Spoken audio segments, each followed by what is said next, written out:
गुरु ब्रह्मा गुरु विष्णु गुरुदेवो महेश्वरा, गुरु साक्षात् परब्रह्म तस्मै श्री गुरुवे नमः। ओम श्री गणेशाय नमः। बोल शंकर भगवान की जय, बोल गौरा मैया की जय। हर हर महादेव।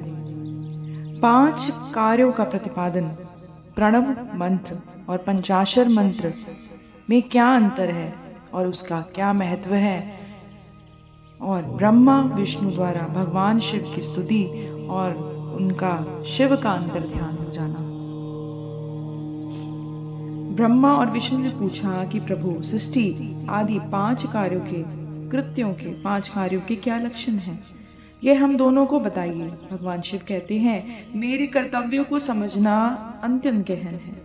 मतलब मेरे कर्तव्य को समझना आसान बात नहीं है, फिर भी मैं तुम पर दया करके बताता हूँ। तथापि मैं बताता हूँ, कृपा पूर्वक तुम्हें बताता हूँ, उनके विषय में बता रहा हूँ। ब्रह्मा और अच्युत, अच्युत कहते हैं विष्णु जी को, ब्रह्मा और अच्युत सृष्टि, पालन, संहार, तिरोभाव और अनुग्रह, ये 5 ही मेरे जगत संबंधी कार्य हैं। इस संसार सागर से पार करना, जीवों पर दया करना, संहार करना, सृष्टि करना।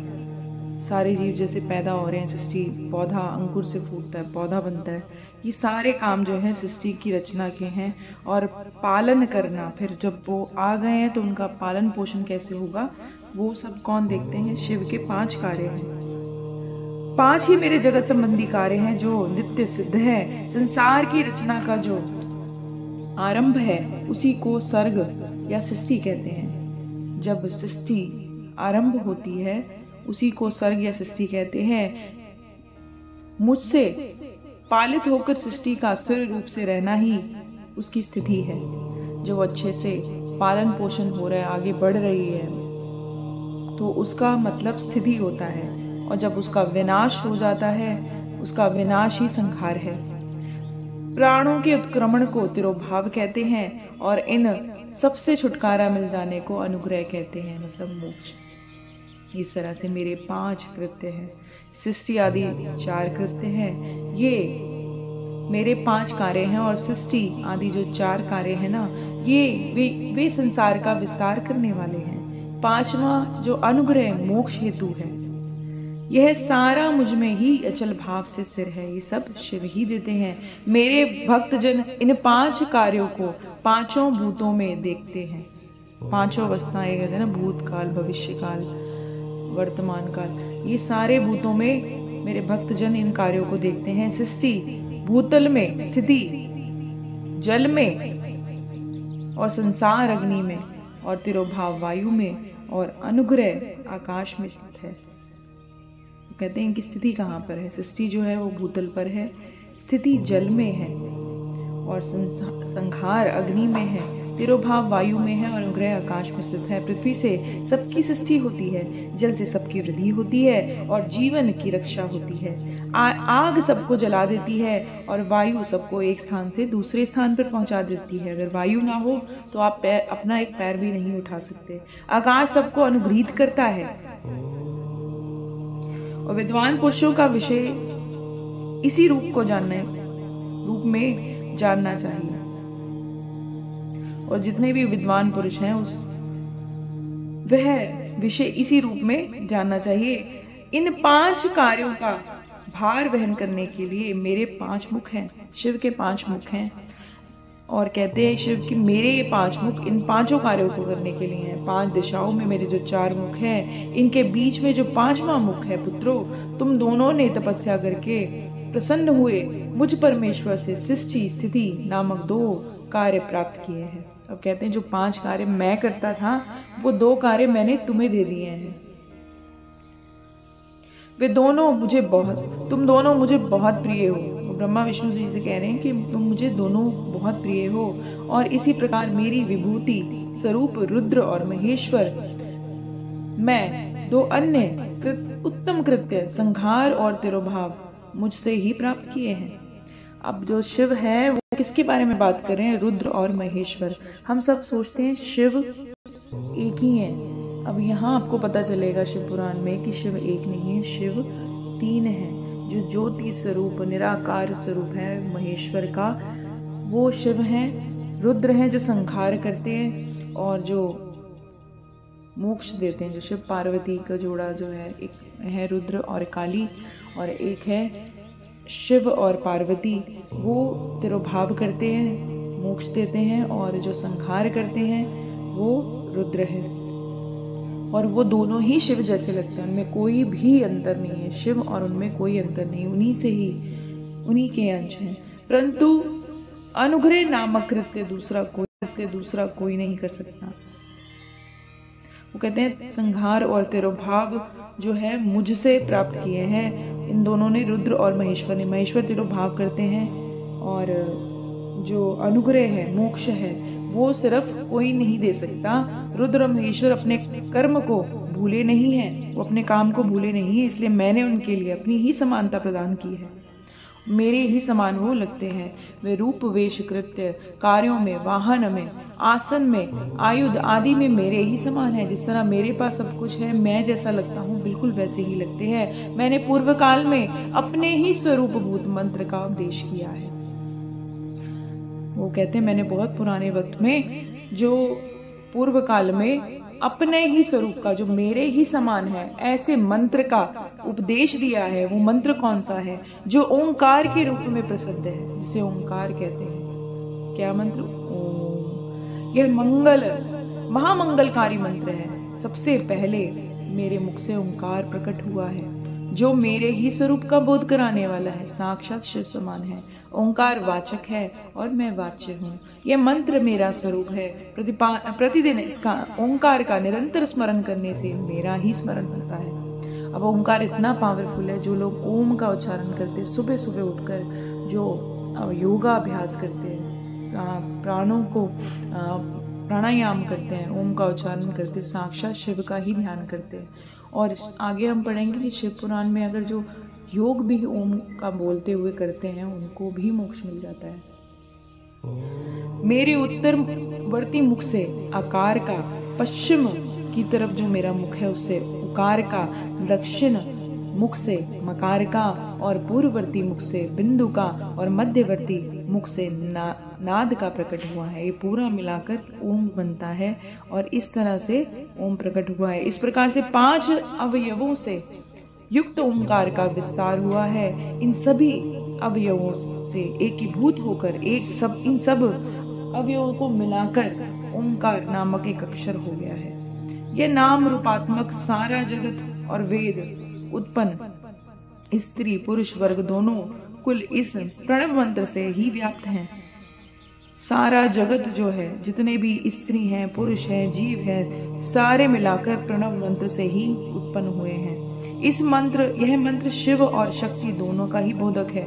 इसमें शिव भी विराजमान है और शक्ति भी विराजमान है, माँ भगवती भी विराजमान है। इसी से पंचाक्षर मंत्र की भी उत्पत्ति हुई है।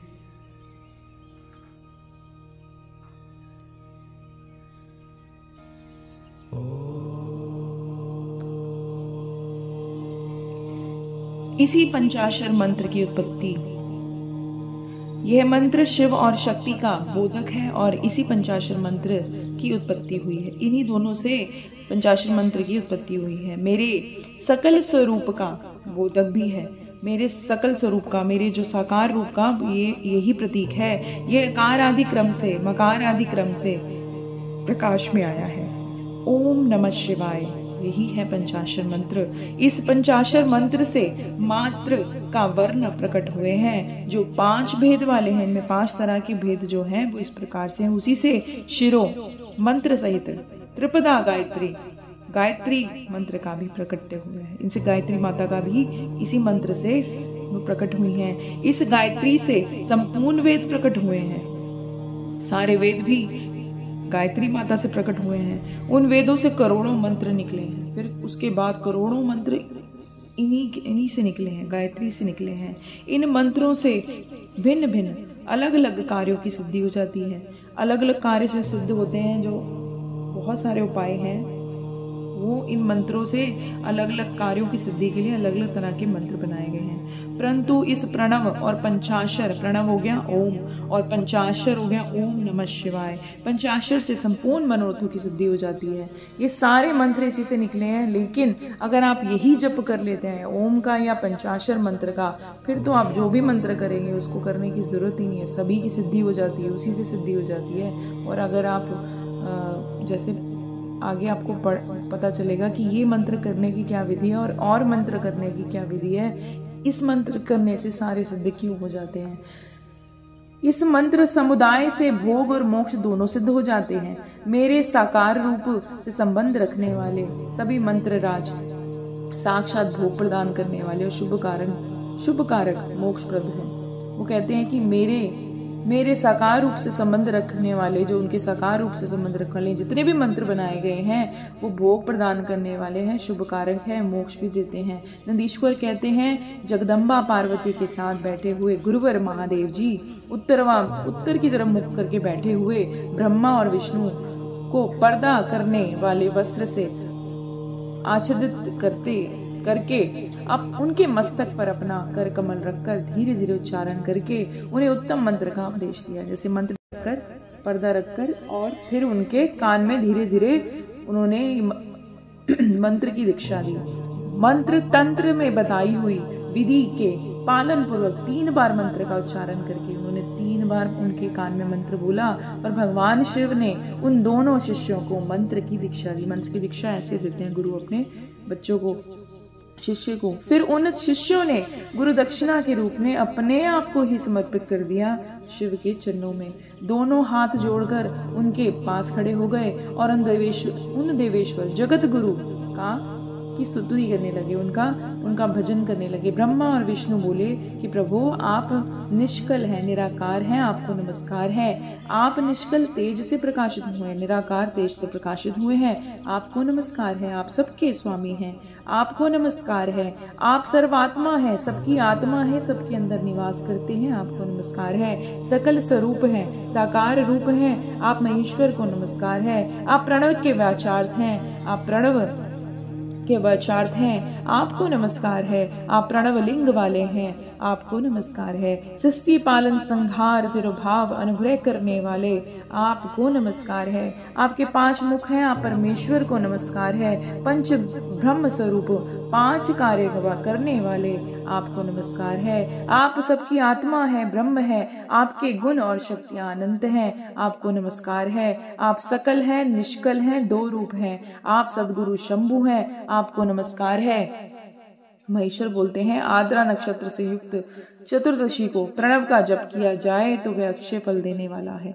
जब आद्रा नक्षत्र होता है, वो जो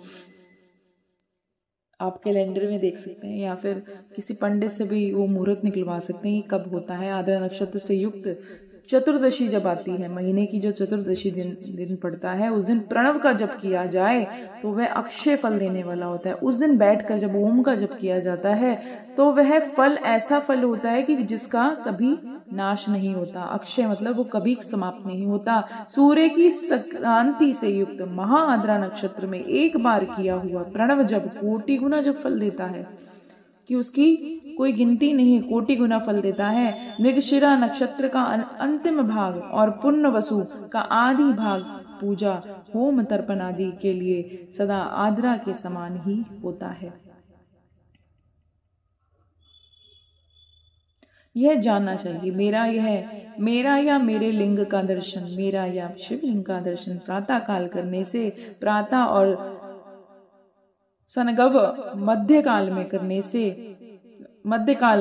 चाहिए। शिव कहते हैं कि मेरा दर्शन सुबह और शाम दोनों टाइम करना चाहिए। मेरे दर्शन पूजन के लिए चतुर्दशी तिथि, चतुर्दशी जो महीने का जब मान लीजिए पूर्णमासी है, पूर्णमासी से चौथा दिन जब आता है, ऐसे ही करके 15 दिन का महीना होता है कि पहले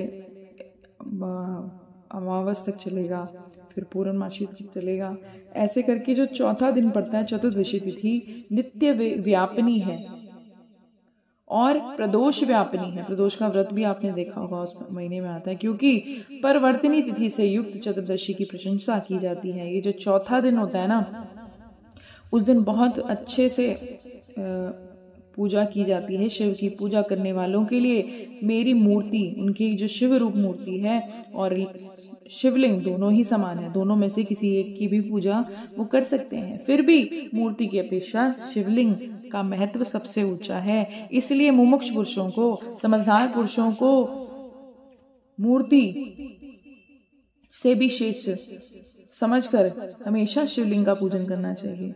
लिंगकार शिवलिंग ओंकार मंत्र से या वैर का पंचाक्षर मंत्र से पूजन करना चाहिए। पूजन की विधि शिव बता रहे हैं कि जब शिवलिंग की पूजा करें तो ओम का उच्चारण करते हुए करें, और जब मेरी मूर्ति का पूजन करें तो पंचाक्षर ओम नमः शिवाय जप करते हुए पूजा करनी चाहिए। शिवलिंग की स्वयं ही स्थापना करके, खुद ही शिवलिंग की स्थापना करके अथवा दूसरों से स्थापना करवाकर उत्तम द्रव्यमय उपचारों से, अलग अलग विधियों से, दूध से, दही से, शहद से, मतलब बहुत सारे उपचारों से, जो आपको सुलभ हो, जो आपको आराम से मिल जाए, उन सब से शिव की पूजा करनी चाहिए। इस प्रकार उन दोनों शिष्यों को उपदेश देकर भगवान शिव वहीं अंतर ध्यान हो गए। बोल शंकर भगवान की जय, बोल गौरा मैया की जय। हर हर महादेव।